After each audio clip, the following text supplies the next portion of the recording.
నమస్కారం. గత కొన్ని నెలలుగా అంటే డిసెంబర్ 8, 2024 నుంచి ఏం జరుగుతుందో మీరు అందరూ చూస్తున్నారు.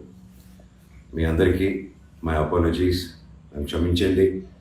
ఎందుకంటే ఈ ఒక సమస్య నేను ఎవరి కోసం అయితే పోరాడుతున్నానో మా స్టూడెంట్స్ కోసం అండ్ మా కాలేజీలో ఆపోజిట్లో ఉన్న పని చేసుకుంటూ ఉన్న ప్రజల కోసం అండ్ వ్యాపారాలు చేసుకుంటున్న ప్రతి ఒక్కరి కోసం.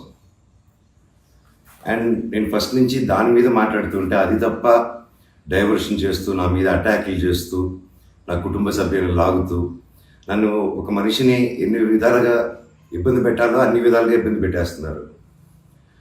అండ్ భయపడతారు అనుకుంటున్నారేమో, అది జరగని పని, ఈ జన్మకి జరగదు. అది నేను తప్పు చేయలేదు.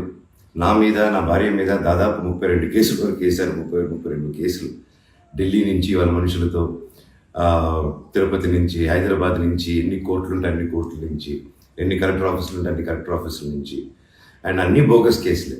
అండ్ అన్నింటికి నాది ఒకటే రిప్లై, ఎందుకంటే నిజానికి ఒకే వర్షన్ ఉంటుంది, అబద్ధానికి అన్ని వర్షన్స్ ఉంటాయి.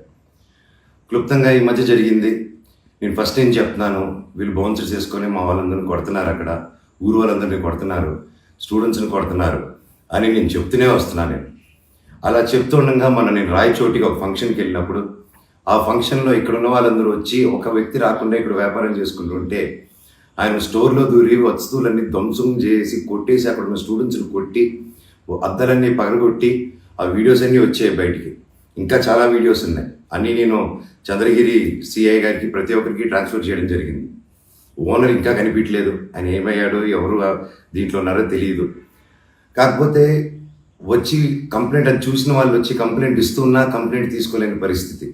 కంప్లైంట్ రాసిస్తే కంప్లైంట్ బాగాలేదు, ఇది బాగాలేదు, సో ఇంకోటి రాసుకోరండి. ఒక 3 రోజుల తర్వాత కాదండి చెప్తున్నంత కంప్లైంట్ అంటే ఇంక 3 రోజులు అయిపోయింది కదా, ఇంకెందుకు అంటే ఇన్ని రోజులు నేను కొట్లాడుతున్నారని చెప్తూ పోరాటం జరిగే మధ్యలోనే ఇలా వచ్చి అటాక్ చేసుకుని ఎవడేం చేయలేరు ఇక్కడ అని ఒక మాబ్క్రసీ జరుగుతుంది. అండ్ నిన్న రాత్రి కూడా నాకు ఇంటెలిజెన్స్ నుంచి మా హాస్టల్లో ఉన్న సురేష్ అన్నకి ఆ వాయిస్ రికార్డింగ్ కూడా మీకు పంపిస్తాను. ఫోన్ చేసి నేను ఆనరబుల్ సీఎం గారి దగ్గర బందోబస్తులో ఉన్నాను, మనోజ్ గారు అక్కడికి వచ్చారా, ఎందుకు వచ్చారు, మీ హాస్టల్ దగ్గరికి వచ్చారా, ఎఫ్ఐ దగ్గర రెస్టారెంట్ దగ్గరికి వచ్చారా, ఏదైనా ప్రోగ్రామ్ చేశారా. నేను ఆ సార్కి చెప్పాను, సార్ ఇఫ్ ఎనీథింగ్ నన్ను అడగండి. నేను ఆ సార్తో ముందు కూడా మాట్లాడాను, మీరు వాళ్ళని ఇబ్బంది పెట్టకండి, ఎనీథింగ్ ఎనీ టైం నాకు ఫోన్ చేయండి అన్నాను. పైగా నిన్న మధ్యాహ్నం 3-4 అలా జరిగింది ఆ ఫోన్ రావడం, నేను ఆ సార్తో మాట్లాడటం.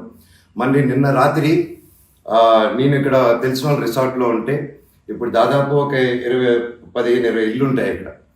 వాటి మధ్యలో అన్నీ దాటుకుంటూ సైరన్ వేసుకుంటూ 10:30కి వచ్చి నేను, నా నెక్స్ట్ ఫిలిం డైరెక్టరు, నా సిబ్బంది అందరూ కూర్చొని మేము అప్పుడే డిన్నర్ కూర్చొని తిందామని కూర్చున్నప్పుడు సరే వచ్చారు. సరే ఏంటంటే అందరూ కంగారు పడి వెళ్ళారు. ఏంటి సార్ అంటే, మీరంతా ఇక్కడ ఏం చేస్తున్నారు, నేను సీఎం గారి దగ్గర నుంచి వస్తున్నాను, ఆనరబుల్ సీఎం గారి దగ్గర నుంచి వస్తున్నాను, నీ పేరేంటి, ఏ ఊరు, అసలు ఇక్కడ ఎందుకు ఉంటున్నారు మీరు అని రాత్రి 10:30కి ఒక ఎస్ఐ గారు, కానిస్టేబుల్ గారు. అండ్ నేను వెంటనే దిగాను కిందకి. సార్ ఏంటి సార్ సీఎం గారు దగ్గర నుంచి వచ్చారని చెప్తున్నారు, what did we do mistake sir, ఒకసారి నాకు చెప్పండి ఎవరు అప్రోచ్ అయ్యారో, నేను వచ్చి కలుస్తాను సార్ అని చెప్పాను. ఆయన లేదు సీఎం గారు లేదు, నేను బందోబస్తు ఫినిష్ చేసుకుని వచ్చాను అని చెప్పి ఆయన మాట మార్చారు. ఓకే సార్ అంటే మేము దాదాపు ఒక 10-15 మంది ఉన్నామండి ఇక్కడ రిసార్ట్లో, ఒక 3 ఇల్లు తీసుకుని ఉన్నాము. అండ్ అందరూ చూస్తున్నారు, అన్ని రికార్డింగ్స్ అన్నీ చేస్తున్నాము మేము జరిగిందంతా.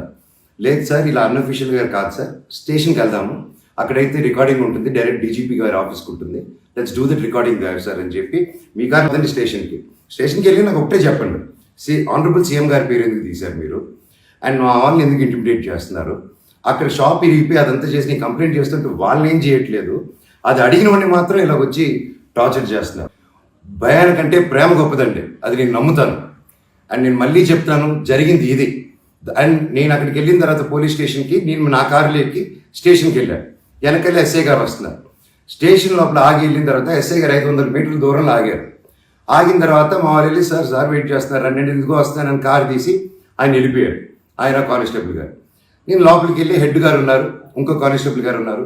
అయ్యా కెమెరా ముందు మాట్లాడదామని చెప్పి, అయ్యా ఇలా వచ్చి నన్ను డిస్టర్బ్ చేశారు, ఎందుకు చేశారంటే ఎస్ఐకి ఫోన్ చేసి నేను తీయట్లేదు సార్ అంటే స్పీకర్ పెట్టండి అన్నాను, అన్నీ రికార్డ్ చేశారు. అండ్ అఫీషియల్ ఆ కెమెరా ముందే మాట్లాడుకున్నాం. దయచేసి పోలీస్ స్టేషన్లో జరిగిన రికార్డింగ్స్ కుదిరితే చూడండి, మీరు తెప్పించుకొని ఏం జరిగిందో. ఇదండి జరిగింది. అండ్ ఎస్ఐ గారు రాలేదు, ఎవరు రాలేదు, నేను ఎక్కడే వెయిట్ చేస్తున్నాను. ఈలోగా సిఐ గారు ఫోన్ చేస్తే నాకు మెసేజ్ పెట్టండి సార్, మా వాళ్ళకి నేను ఇక్కడ నన్నే ఇంత ఇంటిమిడేట్ చేసి నన్నే ఇలా తొక్కాలని చూస్తూ ఉంటే ఇంకా మిగతా వాళ్ళందరినీ ఏం చేస్తారు సార్ మీరు, నేను ఊరి దాటాక వాళ్ళని ఏం చేస్తారు సార్, వాళ్ళకి ఏం ప్రొటెక్షన్ ఉంది అని చెప్పి అనడం జరిగింది. సో ఇది జరిగింది, ఎందుకంటే ఒక్కొక్కరు ఒక్కొక్క న్యూస్ క్యారీ చేస్తున్నారు. But this is the facts happen. నా దగ్గర ప్రతిదీ ఫ్యాక్ట్ ఉంది. నన్ను తప్పు అయితే నా షర్ట్ పట్టుకుని వరే మనోజ్ నువ్వు తప్పురా అని అడగండి మీరు, I'm ready for that. But దీంట్లో దీంట్లో ఏది నాది ఒక తప్పు లేదు. అండ్ ఈరోజు కూడా I'm going to meet SP గారు ఈరోజు 5 గంటలకి. ఆయన కలిసి ప్రతి ఒక్క ప్రూఫ్ ప్రతిదీ నా దగ్గర ఉండేది వెళ్ళి తీసుకెళ్ళి చూపించి సార్కి సబ్మిట్ చేయాలనుకుంటున్నాను. థ్యాంక్ యూ సో మచ్ అండి. జై హింద్.